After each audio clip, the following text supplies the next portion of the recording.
নিয়ে সবকিছু কাম শেষ করিয়া কাপড় টাপড় লাইরা ধুইয়া বাইরে হয়ে গেছিলাম না।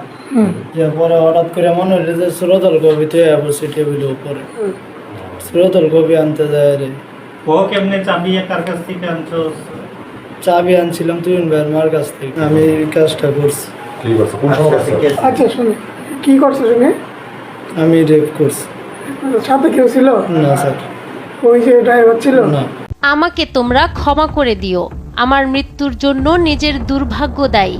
আমার কবরের চারপাশে সুন্দর করে বেড়া দিও, যেন কুকুরও ঢুকতে না পারে। আত্মহত্যার আগে চিঠিতে এই কথাগুলোই লিখে গিয়েছিলেন এক তরুণী। কিন্তু কে জানতো মৃত্যুর পরও যে নিরাপদ নয় নারীর দেহ।